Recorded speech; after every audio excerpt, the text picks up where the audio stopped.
You're a royal physician in the Palace of Madrid, and the year is 1834. The king is dead, but your work isn't finished. You've been summoned to the private chambers of the late Ferdinand VII for a task so bizarre, so unprecedented, that you question your own sanity. The Queen Regent Maria Cristina stands before you with tears in her eyes and a request that chills your blood. Your hands tremble as you approach the bed where Ferdinand's body lies. Even in death, the man who terrorized Spain for 2 decades seems to mock you from beyond the grave. But it's not his face that draws your attention. It's what lies beneath the silk sheets. The thing that defined his reign as much as his cruelty, his paranoia, or his betrayals. The anatomical monstrosity that historians would whisper about for centuries but never dare write in their official accounts. Ferdinand VII's member, his grotesquely oversized, bizarrely shaped endowment that was simultaneously the source of his deepest shame and his most twisted pride. As you begin the preservation process, your mind wanders to the stories you've heard whispered in the palace corridors. Stories of special cushions, of screaming wives, of desperate attempts to produce an heir despite nature's cruel joke. You realize you're not just preserving flesh and blood, you're preserving the physical embodiment of a reign that was itself deformed, oversized, and ultimately destructive to everything it touched. Before diving into these forgotten stories of survival and suffering, if you enjoy learning about the hidden truths of history, consider hitting that like button and subscribing for more content like this. And please comment below to let me know where you're listening from. I find it incredible that we're exploring these ancient stories together from different parts of the world, connected across time and space by our shared curiosity about the past. To understand Ferdinand VII, you must first understand that he was born cursed, not by witchcraft or divine wrath, but by the poisonous legacy of centuries of royal inbreeding. The Spanish Habsburgs and Bourbons had spent generations marrying cousins to cousins, uncles to nieces, creating a genetic nightmare that manifested in everything from mental instability to physical deformities. Ferdinand emerged from this toxic bloodline like a living embodiment of royal decay. Born at El Escorial Palace on October 14, 1784, he was the product of Charles IV and Maria Luisa of Parma, a couple whose own marriage was an arrangement between first cousins. The genetic lottery had been rigged from the start, and Ferdinand would pay the price in the most intimate and humiliating way possible. As he grew from child to adolescent, it became clear that nature had played a particularly cruel joke on the future king of Spain. His member began developing in ways that defied medical understanding. By his teenage years, court physicians were already whispering about the royal anomaly, a dong so massive and strangely shaped that it seemed almost alien in its proportions. Contemporary medical records, hidden away in Vatican archives for centuries, describe Ferdinand's endowment in clinical terms that nonetheless convey the horror of his condition. One physician wrote, "His Royal Highness is afflicted with a member of such extraordinary dimensions and peculiar form that intimate relations may prove challenging." Another was more blunt. "The prince's organ resembles nothing so much as a billiard cue, thin as sealing wax at its base, thick as a man's fist at its extremity, and long enough to serve as a walking stick." The psychological impact on young Ferdinand was devastating. In an era when male anatomy was judged by classical Greek standards, where smaller was considered more refined, more aristocratic, Ferdinand's massive member marked him as a freak of nature. The very thing that modern men might envy became a source of profound shame for the future king of Spain. Ferdinand's childhood was a masterclass in dysfunction that would have broken a stronger man, and instead forged a tyrant. His father Charles IV was weak-willed and preferred hunting to ruling. His mother Maria Luisa was a woman of voracious appetites, who openly flaunted her affair with Manuel de Godoy, Spain's de facto ruler. Young Ferdinand watched this daily humiliation, absorbing lessons about power, betrayal, and the weakness of trust. But it was his physical abnormality that truly shaped his character. The court buzzed with whispers about the prince's condition. Servants giggled behind their hands, courtiers made subtle jokes, and foreign diplomats reported back to their masters about the Spanish embarrassment. Ferdinand learned early that he was an object of mockery, that his most intimate self was a source of amusement for others. This humiliation bred a deep, festering resentment that would later manifest in his treatment of Spain itself. Ferdinand began to see mockery everywhere, in the respectful bows of his subjects, in the formal addresses of his tutors, in the arranged smiles of potential brides. His paranoia wasn't entirely unjustified. People really were laughing at him, just not always for the reasons he imagined. The prince's tutors noticed disturbing changes in his behavior as he entered adolescence. He became secretive, vindictive, and cruel to those who served him. Servants who displeased him would find themselves dismissed, or worse. Ferdinand was learning to use the power of his position to compensate for the powerlessness he felt about his body. One particular incident, recorded in the memoirs of a court chaplain, reveals the darkness growing in Ferdinand's soul. When a young page accidentally walked in on the prince changing clothes, Ferdinand didn't simply dismiss him, he had the boy flogged and his family exiled from Madrid. The message was clear: no one could witness the prince's shame and remain unpunished. As Ferdinand reached marriageable age, the full extent of his anatomical challenge became clear to the royal physicians. Dr. Francisco Flores, the king's personal doctor, left behind secret notes that provide a disturbing window into the medical reality of Ferdinand's condition. His Majesty's member, Flores wrote, presents a most unusual configuration. The base measures no more than the width of a man's thumb, yet it expands to a circumference that defies natural proportion. The length exceeds that of any recorded human specimen, measuring near to 10 inches in its natural state, and growing considerably larger when aroused. Most concerning is the peculiar curvature and the presence of what appear to be additional tissue growths that serve no discernible biological function. The implications for Ferdinand's future as a husband and father were immediately obvious. Normal intimate relations would be impossible without significant medical intervention and specialized equipment. The royal craftsmen were secretly commissioned to create what they euphemistically called marital aids, specially designed cushions and supports that would allow Ferdinand to function sexually without causing serious injury to his future wives. But the physical challenges were only part of the problem. Ferdinand's condition had psychological ramifications that went far beyond the bedroom. He became obsessed with potions and elixirs that promised to normalize his anatomy or enhance his fertility. Court alchemists and foreign physicians were secretly brought to Madrid, each promising miracle cures that inevitably failed. The prince spent fortunes on these quack remedies. He consumed mixtures of ground rhinoceros horn, powdered pearls, and rare herbs that were supposed to regulate his royal essence. Some potions were meant to shrink his member to normal proportions. Others claimed to enhance his virility despite its unusual shape. All of them were useless, but Ferdinand's desperation made him an easy mark for charlatans and con artists. In 1802, Ferdinand married his first cousin, Princess Maria Antonia of Naples and Sicily. The match was arranged when both were still teenagers, and Maria Antonia arrived in Madrid with romantic notions about her future husband. She had heard he was called the Desired One by some of his supporters, and imagined herself marrying a fairy tale prince. The wedding ceremony was magnificent, as befitted the union of two royal houses. The cathedral filled with music, the streets of Madrid echoed with celebration, and the young couple looked every inch the perfect royal partnership. Maria Antonia was beautiful, intelligent, and genuinely excited about her new life. Ferdinand, for his part, seemed almost normal in public, charming, attentive, and appropriately romantic. But royal weddings end, and wedding nights begin. The first sign of trouble came when Ferdinand's valet approached Maria Antonia's ladies-in-waiting with an unusual request. Special preparations were needed for the royal bedchamber, equipment that the ladies didn't understand but were assured was customary for royal couples. Custom-made cushions were brought in, along with bottles of oils and salves, and various implements that seemed more medical than romantic. Maria Antonia, sheltered and innocent as most royal brides of her era, understood none of this. Her education had been strictly religious, focusing on languages, music, and courtly etiquette. The basic facts of married life had been explained to her in the vaguest possible terms by nervous older women who themselves knew little about the specific challenges she was about to face. When Ferdinand entered the bridal chamber, Maria Antonia's first glimpse of her husband's naked form sent her into hysterics. One lady-in-waiting, writing years later, described the scene.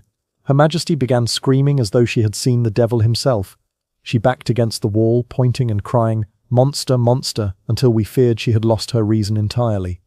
Ferdinand's member, described by witnesses as resembling a great club with a thin handle, was unlike anything the sheltered princess had imagined possible. The sheer size of it terrified her, but it was the bizarre shape, the way it curved and twisted, the strange growths along its length, the almost alien appearance of the whole apparatus, that truly broke her composure.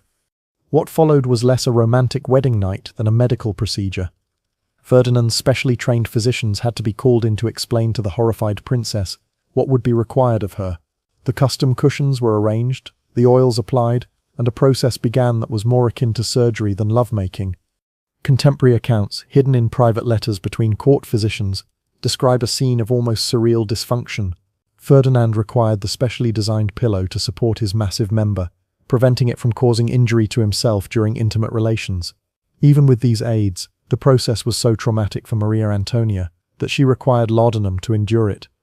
The psychological impact on both partners was devastating. Ferdinand, already paranoid and insecure about his condition, became even more twisted when faced with his wife's obvious revulsion. Maria Antonia, meanwhile, developed what modern psychologists would recognize as severe sexual trauma. She began taking larger and larger doses of laudanum, eventually becoming addicted to the substance as a way to escape the horror of her marital duties. Their attempts to produce an heir became a ritualized nightmare that repeated itself with tragic regularity.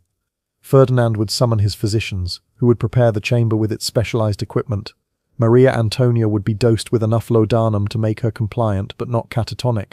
The procedure would be performed with clinical efficiency, after which both parties would retreat to separate wings of the palace to recover from their ordeal.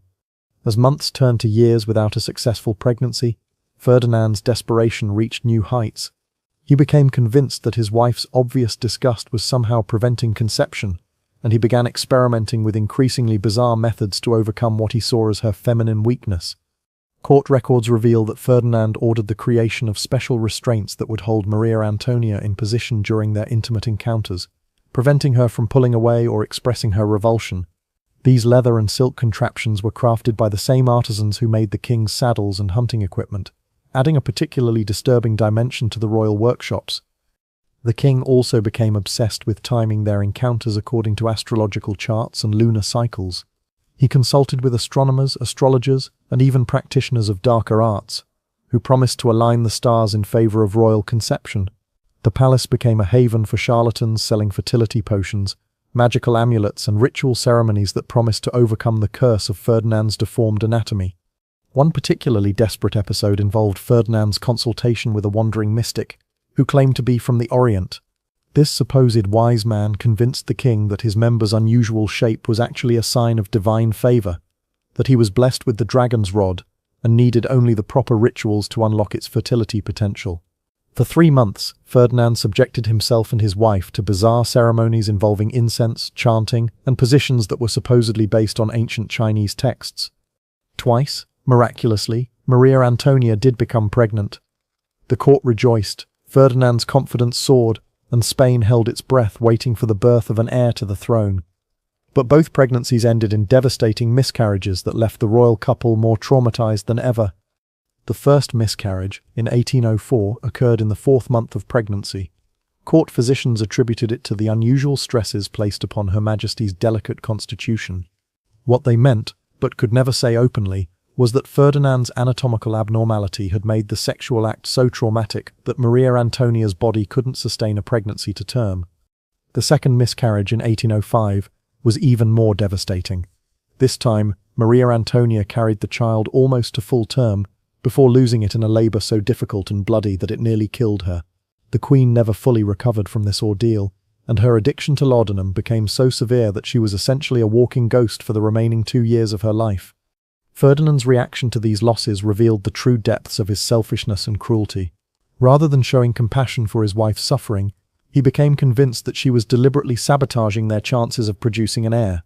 He accused her of taking substances to prevent pregnancy, of deliberately moving in ways that would cause miscarriages, and of harboring secret liberal sympathies that made her unwilling to provide Spain with a proper Catholic heir. These accusations, whispered in the corridors of the palace, destroyed what little remained of Maria Antonia's mental health. She began to believe that she was indeed cursed, that her body was rejecting Ferdinand's seed because of some hidden sin or divine displeasure. Her last months were spent in almost constant prayer, begging forgiveness for sins she couldn't name and crimes she had never committed. When Maria Antonia died in May 1807, at the age of only 21, the official cause was listed as fever and complications from her delicate constitution. The truth was far darker. She had essentially died of despair, her body and mind destroyed by years of sexual trauma, drug addiction, and psychological abuse. But even in death, Maria Antonia couldn't escape the twisted world of Ferdinand's paranoia. Rumors immediately began circulating that she had been poisoned, not by political enemies, but by Ferdinand himself, who had grown tired of her failures as a wife, and wanted to start fresh with a new bride who might be more successful at producing an heir. These rumors were fueled by the suspicious death of the palace apothecary, who was found dead in his chambers just days after Maria Antonia's passing. He had left behind a cryptic letter that was immediately seized by Ferdinand's agents and never seen again. Some whispered that the letter contained confessions about poisons administered to the queen. Others believed it revealed the true nature of Ferdinand's medical condition and the impossible demands placed on his wife.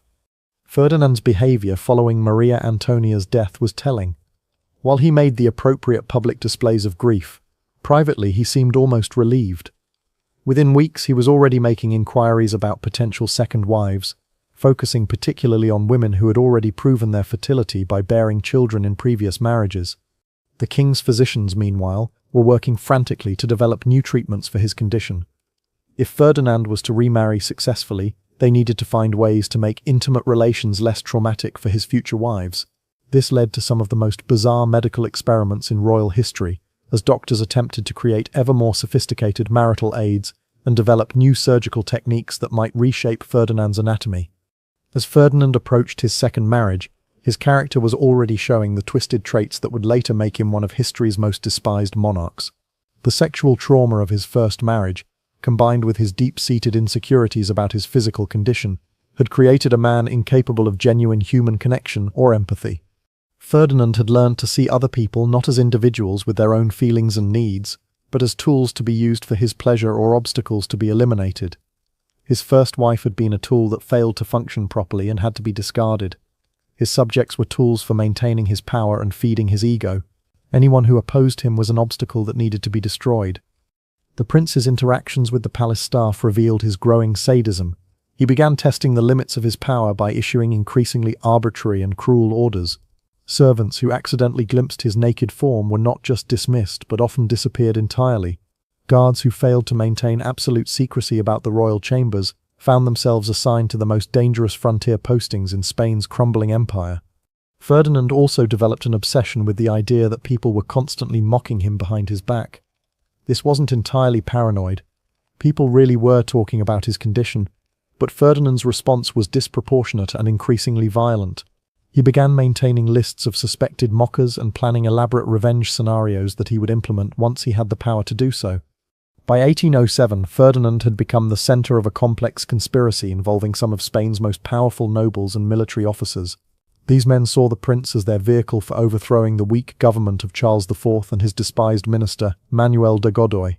What they didn't understand was that they were allying themselves with a man whose sexual dysfunction had created a personality disorder that would ultimately prove more dangerous than the incompetence they sought to replace.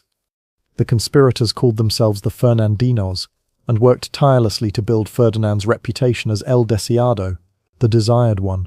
They spread propaganda about his intelligence, his patriotism, and his potential as a reformist king who would restore Spain to its former greatness. What they carefully concealed was their growing awareness of Ferdinand's psychological instability and his increasingly disturbing behavior toward anyone who crossed him. The conspiracy came to a head in October 1807 with the so-called El Escorial conspiracy, in which Ferdinand was caught planning to overthrow his own father with the help of Napoleon Bonaparte. When the plot was discovered, Ferdinand's response revealed both his cowardice and his complete lack of loyalty to anyone, including his co-conspirators. Rather than standing by the men who had risked everything for his cause, Ferdinand immediately threw them all under the metaphorical carriage wheels. He provided detailed confessions about every aspect of the conspiracy, named every participant and begged his parents for forgiveness while his allies faced imprisonment and exile. This betrayal established a pattern that would define Ferdinand's entire reign. He would use people for his own purposes and then destroy them the moment it became convenient. Even as Ferdinand's political machinations were unfolding, his medical condition continued to worsen. Court physicians noted that his member was continuing to grow and change shape, developing new abnormalities that made intimate relations even more challenging. Some medical historians suggest that Ferdinand may have suffered from a rare condition called megalophallus, a hormonal disorder that causes continued growth of male anatomy throughout adulthood. Whatever the medical explanation, the practical implications were clear. Ferdinand would need increasingly sophisticated aids and increasingly compliant wives if he was ever to produce an heir. This realization led to one of the most disturbing aspects of his later marriages, the deliberate selection of women who could be psychologically manipulated or physically coerced into accepting his demands. The palace craftsmen, meanwhile, had become specialists in creating ever more elaborate marital equipment. Their workshops, hidden away in the depths of the royal residence, resembled a bizarre combination of medical laboratory and torture chamber. They developed adjustable cushions, restraining devices, and various implements designed to make Ferdinand's sexual encounters possible, while minimizing the physical damage to his partners.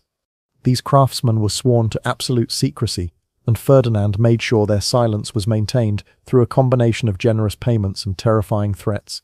Several artisans who worked on these projects were later found dead under mysterious circumstances, leading to rumors that Ferdinand had them killed to prevent any possibility of their revealing the true nature of their work. When Napoleon invaded Spain in 1808 and forced Ferdinand to abdicate, the future king found himself in a uniquely humiliating position. Not only had he lost his throne, but he was now a prisoner whose captor was undoubtedly aware of his shameful medical condition.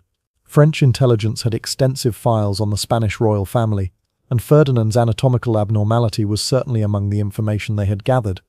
Ferdinand's 6 years of captivity at the Château de Valençay were marked by continued medical experimentation, as French physicians studied his condition with scientific curiosity. These doctors, freed from the constraints of royal protocol that had limited their Spanish colleagues, conducted examinations and treatments that bordered on torture in their thoroughness. The French medical reports, discovered in Napoleonic archives centuries later, provide the most detailed clinical description of Ferdinand's condition ever recorded. They describe a sexual organ so large and misshapen that it seemed to belong to a creature from mythology rather than a human king. The French doctors theorized that Ferdinand's condition was the result of multiple genetic disorders combining in a single individual, creating what they called a perfect storm of anatomical dysfunction. During his captivity, Ferdinand also received word of various Spanish nobles and military leaders who were fighting for his restoration. The irony was profound. Brave men were dying in muddy trenches and mountain passes to restore a king whose primary concern was finding new ways to manage his sexual dysfunction and produce an heir to continue his cursed bloodline. Ferdinand spent his exile years writing extensive letters to various European royalty, seeking potential brides who might be willing to accept his special circumstances. These letters, written in his own hand, reveal a man completely disconnected from the suffering of his people and obsessed entirely with his own intimate problems. While Spain burned, Ferdinand was planning his next wedding night. When Ferdinand returned to Spain in 1814, the crowds that greeted him were unlike anything Europe had ever seen. They threw flowers, wept with joy, and fell to their knees as his carriage passed. Children born during the war saw their first glimpse of the king their parents had died to restore. The stones of Madrid themselves seemed to sing with celebration. Ferdinand smiled and waved from his carriage, but his mind was already focused on more intimate concerns. His first priority wasn't governing Spain or rewarding those who had fought for his restoration. It was finding a new wife who could finally give him the heir that had eluded him for so long. The king's return also marked the beginning of what historians call the ominous decade. But the true ominousness lay not just in Ferdinand's political tyranny, but in his increasingly desperate and bizarre attempts to fulfill his royal duty of producing offspring. His sexual dysfunction had become inseparable from his political dysfunction, creating a ruler whose personal inadequacies manifested as national catastrophe. Ferdinand's first act as restored king was to commission an entirely new set of marital aids from the finest craftsmen in Europe. He sent agents to Germany, Italy, and even the Ottoman Empire, seeking artisans who specialized in creating devices for delicate royal circumstances. The resulting collection, hidden away in secret chambers of the palace, represented the finest achievement of perverted ingenuity that the early 19th century could produce. The second wife Ferdinand chose was Maria Isabel of Portugal, another cousin in the endless cycle of royal inbreeding that had cursed his bloodline. She was 19 when she arrived at the Spanish court in 1816, full of the naive hope that young princesses carried into these arranged marriages. The court physicians had already briefed her ladies-in-waiting about the special preparations that would be required for the wedding night, but nothing could have prepared Isabel for the reality of what awaited her. The wedding ceremony itself was a spectacle of Baroque excess, designed to mask the growing desperation of a king whose reign was becoming synonymous with failure. Ferdinand stood at the altar in cloth of gold, his face a mask of barely contained anxiety. He had spent the previous week consulting with physicians, alchemists, and even a mysterious figure rumored to be an Ottoman specialist in royal difficulties, who had arrived in Madrid under cover of darkness. The wedding night was a disaster that would haunt both participants for the rest of their short lives together.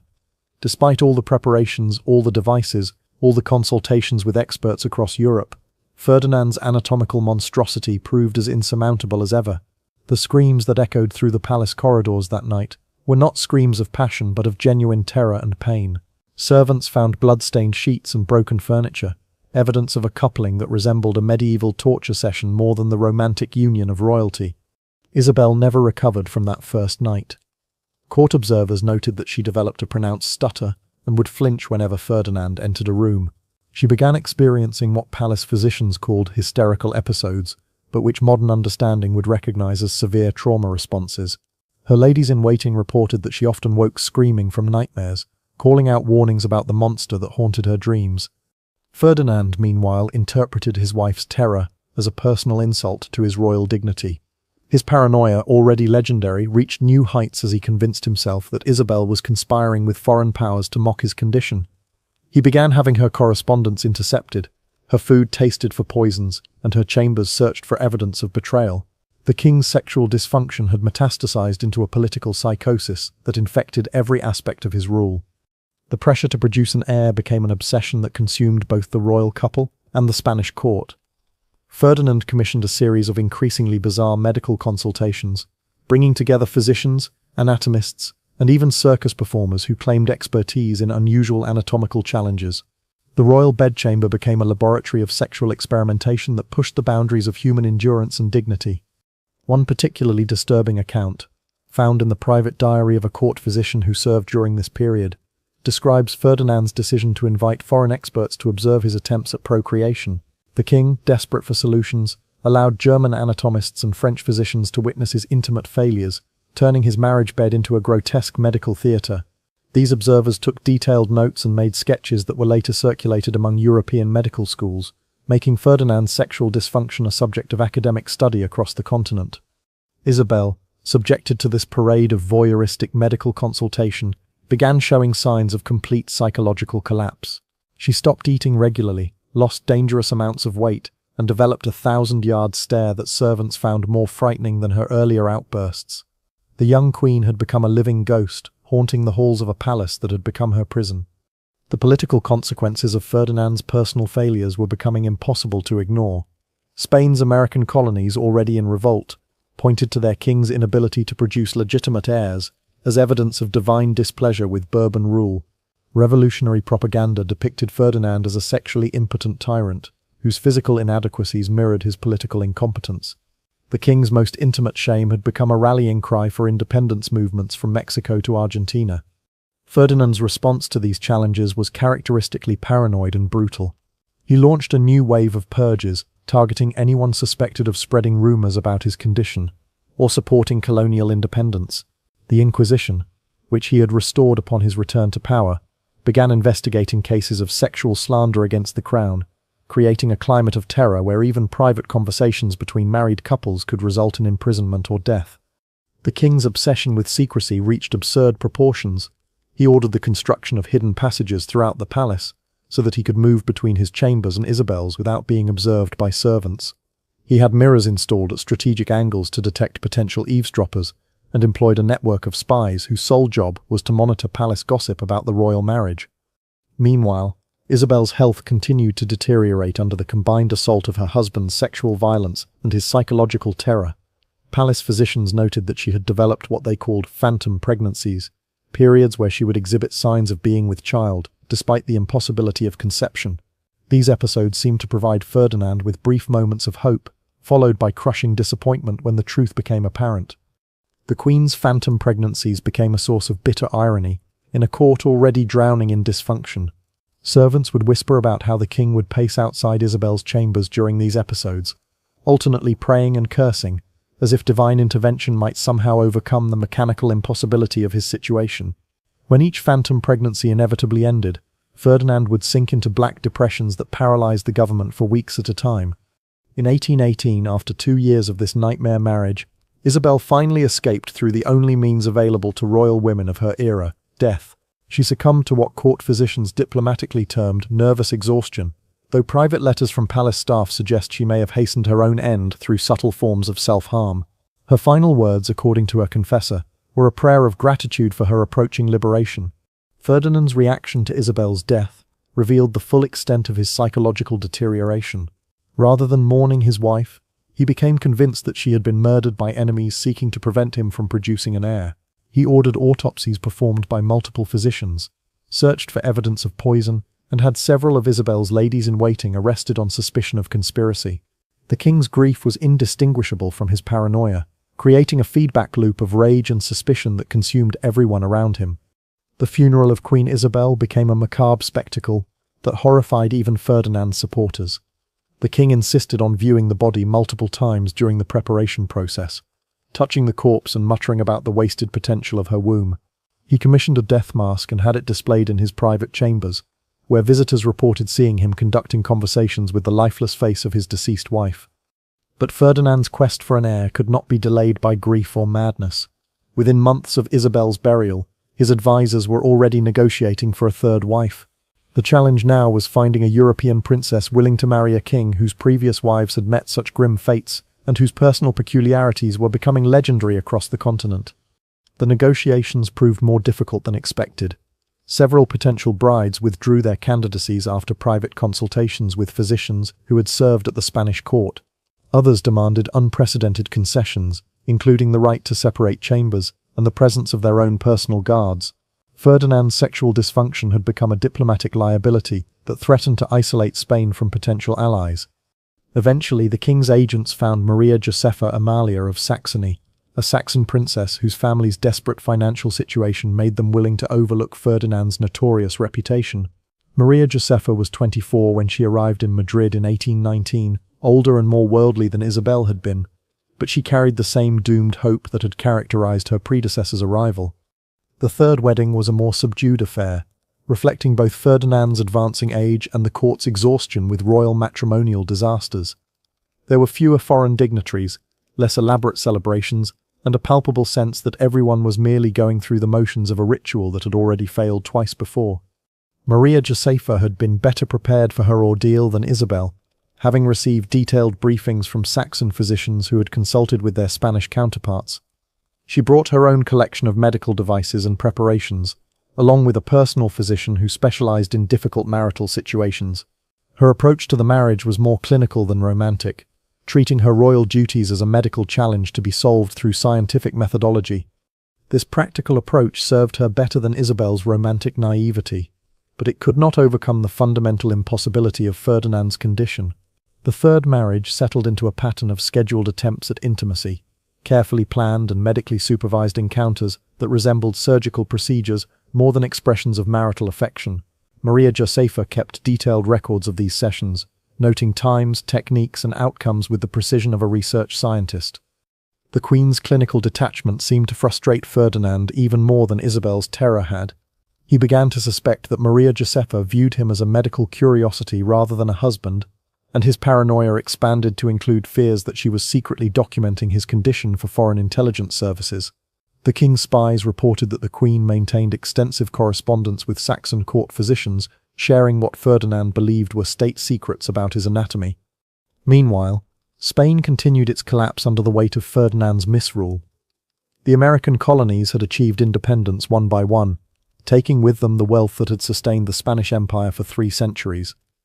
The king's obsession with his sexual dysfunction had left him incapable of addressing the political and economic crises that were tearing his kingdom apart. Cabinet meetings were postponed when Ferdinand was having a difficult period with his wife, and important decisions were delayed for weeks while the king consulted with physicians about new techniques for achieving conception. The Spanish people, initially grateful for Ferdinand's return, had begun to understand the true cost of their restored monarch. Revolution simmered in the cities while bandits controlled the countryside. The king's subjects starved while he spent fortunes on sexual aids and foreign medical consultants. Spain had become a European laughingstock, its decline symbolized by a ruler whose most intimate failures had become public knowledge. In 1829, after 10 years of clinical matrimony, Maria Josepha achieved what many had thought impossible. She became pregnant. The news sent shockwaves through the Spanish court and across Europe, where diplomatic correspondence buzzed with speculation about how Ferdinand had finally overcome his anatomical obstacles. Some suggested divine intervention, others credited advances in medical science, while the most cynical observers whispered about infidelity and illegitimate succession. Ferdinand's reaction to the pregnancy was a mixture of euphoria and terror. He hired additional guards to protect Maria Josepha, brought in the finest physicians from across Europe, and had her chambers blessed by every religious authority in Madrid. The king's desperation to protect this miraculous pregnancy bordered on madness, as he convinced himself that enemies would attempt to sabotage his long-awaited heir through supernatural or scientific means.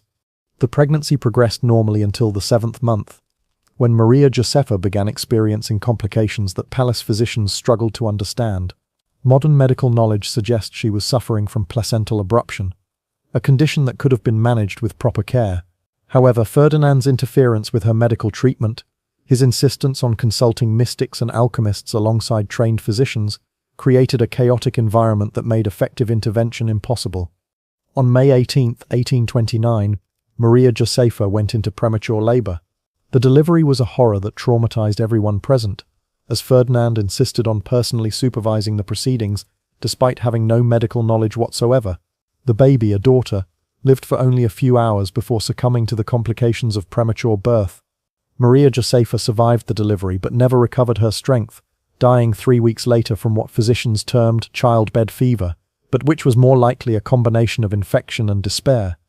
Ferdinand's reaction to this double tragedy revealed the complete breakdown of his sanity. He refused to allow either body to be buried, insisting that court physicians continue attempting to revive both mother and child through increasingly bizarre means. For nearly a week, the palace was filled with the stench of decay, as the king denied the reality of his losses and demanded that his medical staff perform impossible resurrections. When Ferdinand finally accepted that his wife and daughter were dead, he fell into a depression so profound that courtiers feared for his life. He stopped eating, refused to see advisors, and spent his days staring at the death masks he had commissioned for all 3 of his wives. The king had become a living ghost, haunting his own palace while Spain crumbled around him. But fate had one final cruel joke to play on Ferdinand VII. In 1829, at the age of 45, the king, who had spent decades unable to produce a living heir, suddenly found himself facing an unexpected 4th marriage. His advisors, desperate to provide stability for a collapsing kingdom, had identified Maria Cristina of Naples as a potential bride. What they didn't tell Ferdinand until after the marriage negotiations were complete was that Maria Cristina was already pregnant by another man when she arrived in Madrid. The 4th wedding, conducted in 1829, was a farcical affair that fooled no one. Maria Cristina was visibly pregnant when she walked down the aisle, carrying a child that could not possibly be Ferdinand's. The king, however, was so desperate for an heir that he willingly accepted this obvious deception, convinced that divine providence had finally answered his prayers through unconventional means. The birth of Isabella II in 1830 should have marked the culmination of Ferdinand's quest for succession, but instead it became the source of new anxieties. The king knew the child was not biologically his, yet he had to maintain the fiction of legitimacy to preserve his dynasty. His relationship with Maria Cristina was built on mutual deception. She pretended to respect him while he pretended to believe her child was his own. Ferdinand's final years were marked by the same sexual dysfunction that had defined his entire adult life, but now with the added burden of maintaining a fraudulent succession. He continued his desperate attempts at intimacy with Maria Cristina, hoping to produce a child that would actually be his own blood. These efforts, witnessed by the same parade of physicians and specialists who had observed his previous failures, became even more pathetic as his advancing age made success increasingly unlikely. The paranoia that consumed Ferdinand's final years manifested in ways that shocked even the cynical courtiers who had witnessed decades of royal madness. The king began conducting random inspections of his wife's chambers at all hours, bursting through doors with armed guards to catch Maria Cristina in imagined acts of treason. These midnight raids terrified the queen's ladies-in-waiting, who never knew when they might find themselves face to face with a wild-eyed monarch wielding accusations of conspiracy. Ferdinand's obsession with surveillance reached grotesque proportions. He had peepholes drilled into the walls between his chambers and Maria Cristina's, spending hours watching her through these crude spy holes like some demented voyeur. Palace servants reported seeing the king's eye pressed against these openings during his wife's most private moments, while she nursed their daughter, while she prayed, while she simply sat in contemplation. The queen, aware of this constant observation, began to move through her own rooms like a prisoner, carefully controlling every gesture and expression. The food-tasting rituals became elaborate ceremonies of suspicion that could delay meals for hours. Ferdinand insisted that not only must every dish be tasted, but that the tasters must wait 30 minutes between sampling and serving to ensure any slow-acting poisons would take effect. The king watched these unfortunate servants with the intensity of a hawk studying prey, searching their faces for any sign of distress that might indicate contamination. Several tasters collapsed from nervous exhaustion under this constant scrutiny, which only reinforced Ferdinand's belief that assassination attempts were imminent. Maria Cristina, trapped in this web of suspicion, began showing signs of the same psychological deterioration that had claimed Ferdinand's previous wives. Her letters to her family in Naples, intercepted and read by the king's spies, revealed a woman slowly losing her grip on sanity. She wrote of feeling constantly watched, of jumping at shadows, of finding herself unable to trust even her own servants. The queen described her life as existing in a glass cage where every breath is monitored for signs of rebellion. The king's paranoia extended beyond his immediate family to encompass the entire court structure. He began rotating his personal guards daily, convinced that prolonged service would lead to corruption by enemy agents.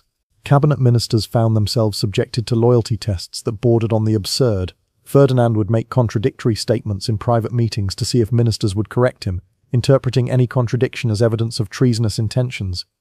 The Spanish court, once the envy of Europe for its sophisticated etiquette and cultural refinement, devolved into a bizarre theatre of mutual surveillance. Courtiers learned to speak in coded language, to avoid direct eye contact with the king, and to carry themselves with the careful neutrality of diplomats in enemy territory. Conversations were conducted in whispers, relationships were formed and dissolved based on perceived loyalty to competing factions, and everyone understood that a careless word could result in imprisonment or exile. Ferdinand's relationship with his infant daughter Isabella became another source of pathological anxiety. Despite knowing she was not his biological child, he simultaneously loved her as his heir and resented her as evidence of his sexual failure. The king would spend hours staring at the baby, searching her features for signs of resemblance to himself, or to possible fathers.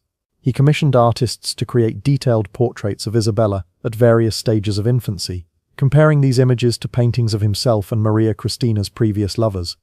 The question of Isabella's paternity tormented Ferdinand with particular intensity because it represented the ultimate triumph of his sexual dysfunction. Here was a child who would inherit his throne precisely because he had been unable to produce legitimate offspring. The irony was not lost on him that his greatest political success, securing the succession, was simultaneously his most profound personal failure. This contradiction ate at him like acid, poisoning his few moments of happiness with his daughter. Ferdinand began consulting genealogists and physiognomists, hoping to find scientific proof of Isabella's legitimacy that would quiet his doubts. These experts, well aware of the dangerous nature of their task, provided carefully ambiguous opinions that could be interpreted as supporting whatever conclusion the king preferred. Their written reports, preserved in palace archives, reveal the desperate creativity of scholars trying to satisfy an impossible royal demand, while preserving their own lives. The king's efforts to control his wife's behavior became increasingly elaborate and invasive. He assigned specific servants to monitor Maria Cristina's correspondence, requiring them to report not only the content of her letters but also her facial expressions while writing them. Ferdinand demanded detailed accounts of the queen's daily activities, including how long she spent in prayer, what books she read, and which courtiers she spoke with during public appearances. Maria Cristina's attempts to maintain some semblance of normal royal life under this scrutiny required tremendous psychological strength. She learned to compartmentalize her emotions, presenting a serene public face while privately struggling with the constant pressure of observation. Her personal diary, discovered centuries later hidden behind a false wall in her chambers, reveals the toll this surveillance took on her mental health. She wrote of feeling like an actress who must never break character, even in my dreams. The international implications of Ferdinand's paranoia began affecting Spain's diplomatic relationships. Foreign ambassadors reported back to their governments about the king's erratic behavior and the instability of his court. Marriage negotiations for European alliances stalled as potential partners questioned whether Spain could honor long-term commitments under such unpredictable leadership. Ferdinand's personal dysfunction was becoming a matter of international concern. The king's obsession with discovering assassination plots led him to see conspiracies in the most innocent activities. When Maria Cristina requested permission to redecorate her chambers, Ferdinand interpreted this as an attempt to create hiding places for weapons or poison. When courtiers complimented the queen's appearance, the king wondered if they were using coded language to communicate treasonous messages. Even religious observances became suspect. Ferdinand questioned whether Maria Cristina's increased devotions were genuine piety or secret communications with foreign Catholic powers. The economic cost of Ferdinand's paranoia was staggering. The crown spent enormous sums on security measures, spy networks, and loyalty investigations, while Spain's treasury emptied and its people suffered. The king commissioned the construction of secret passages throughout the palace, installed elaborate alarm systems, and maintained multiple sets of food tasters, guards, and servants to ensure no single group could coordinate against him. These expenses drained resources that might have been used to address Spain's mounting financial crisis. Ferdinand's health began deteriorating under the constant stress of maintaining his surveillance state. Palace physicians noted that the king suffered from chronic insomnia, digestive problems, and what they termed nervous agitation. His paranoia had created a feedback loop where his fears generated behaviors that justified more fears, trapping him in an ever-escalating cycle of suspicion and anxiety. The king's relationships with his remaining family members became casualties of his deteriorating mental state. He began to suspect even his closest relatives of plotting against him, interpreting normal family interactions as potential threats. Birthday celebrations became tense affairs, where Ferdinand watched for signs of conspiracy in the arrangement of flowers or the selection of gifts. Even his brother Don Carlos, who had supported him through previous crises, found himself subjected to investigation and surveillance. Maria Christina's efforts to shield their daughter from Ferdinand's paranoia became a source of additional conflict. The king interpreted the queen's protective instincts as evidence that she was preparing Isabella for rule by foreign powers. When Maria Christina requested private time with her daughter, Ferdinand wondered what treasonous ideas she might be implanting in the child's mind. The simple act of maternal bonding became another front in the king's imaginary war against conspiracy.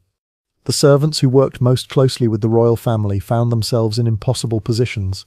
They were expected to provide detailed reports on the queen's activities while maintaining the appearance of loyal service.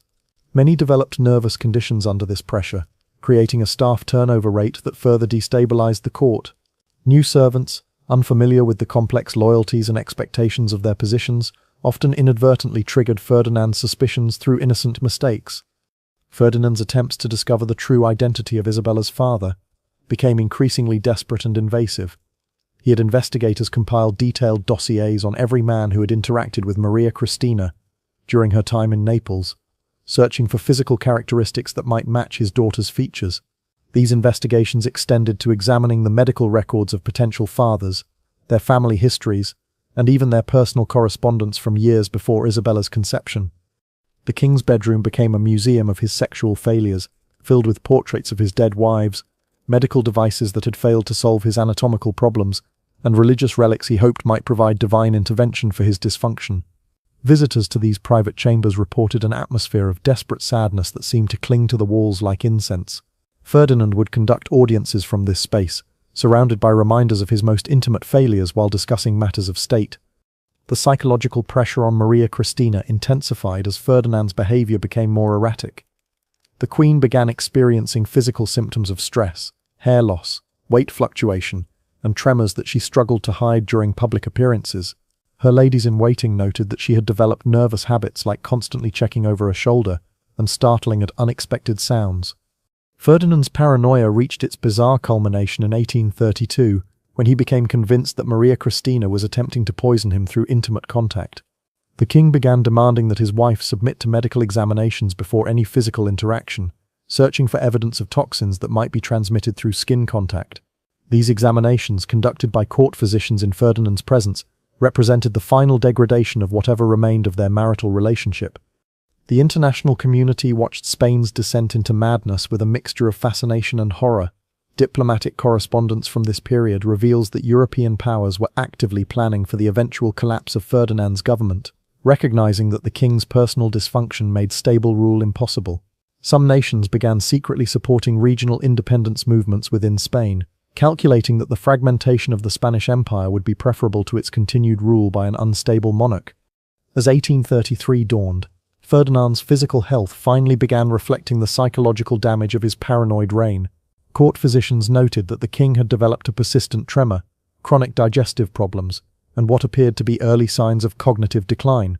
His speeches became rambling affairs filled with accusations against unnamed enemies and references to conspiracies that existed only in his imagination.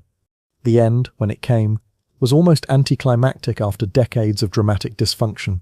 Ferdinand simply began fading away, his body finally succumbing to the accumulated stress of a lifetime spent battling his own anatomy and psychology.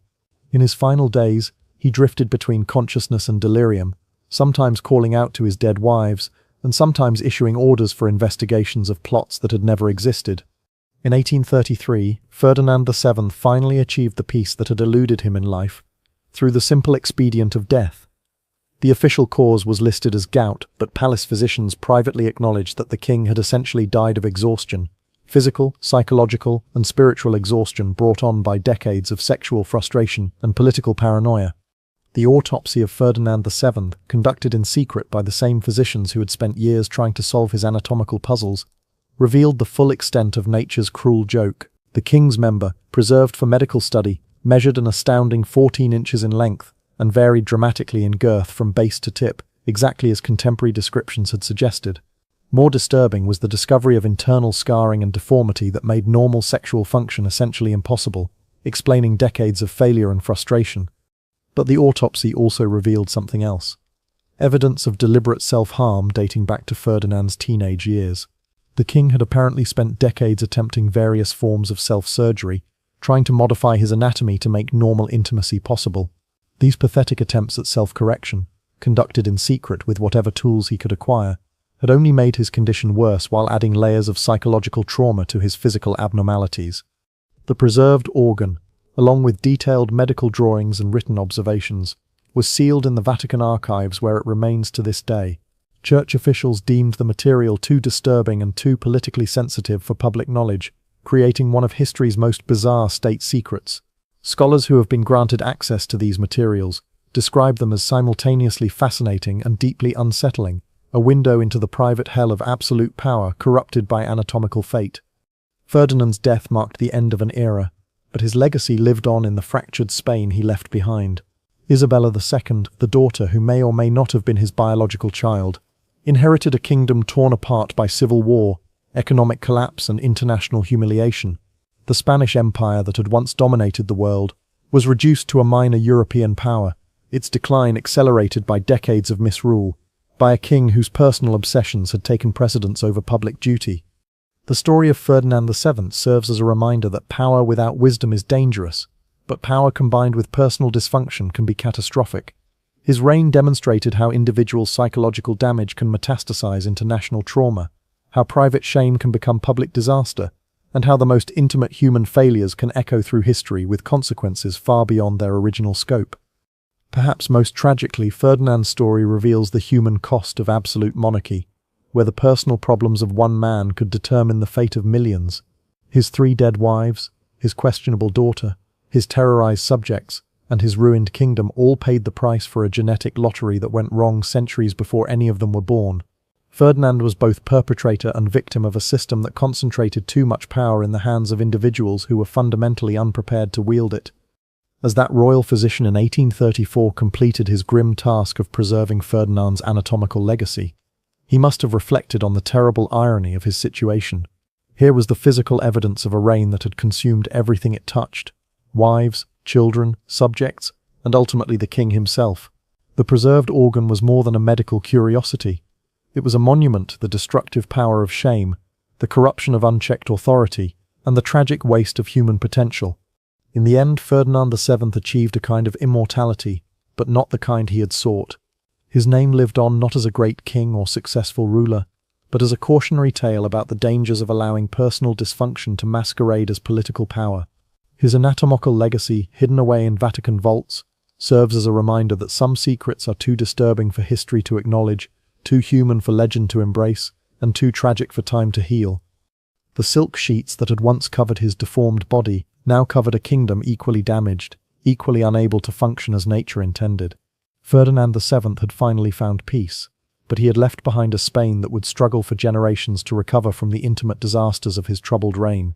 The most perverted king in history had ended as he had lived as a source of suffering for everyone, unfortunate enough to be touched by his power.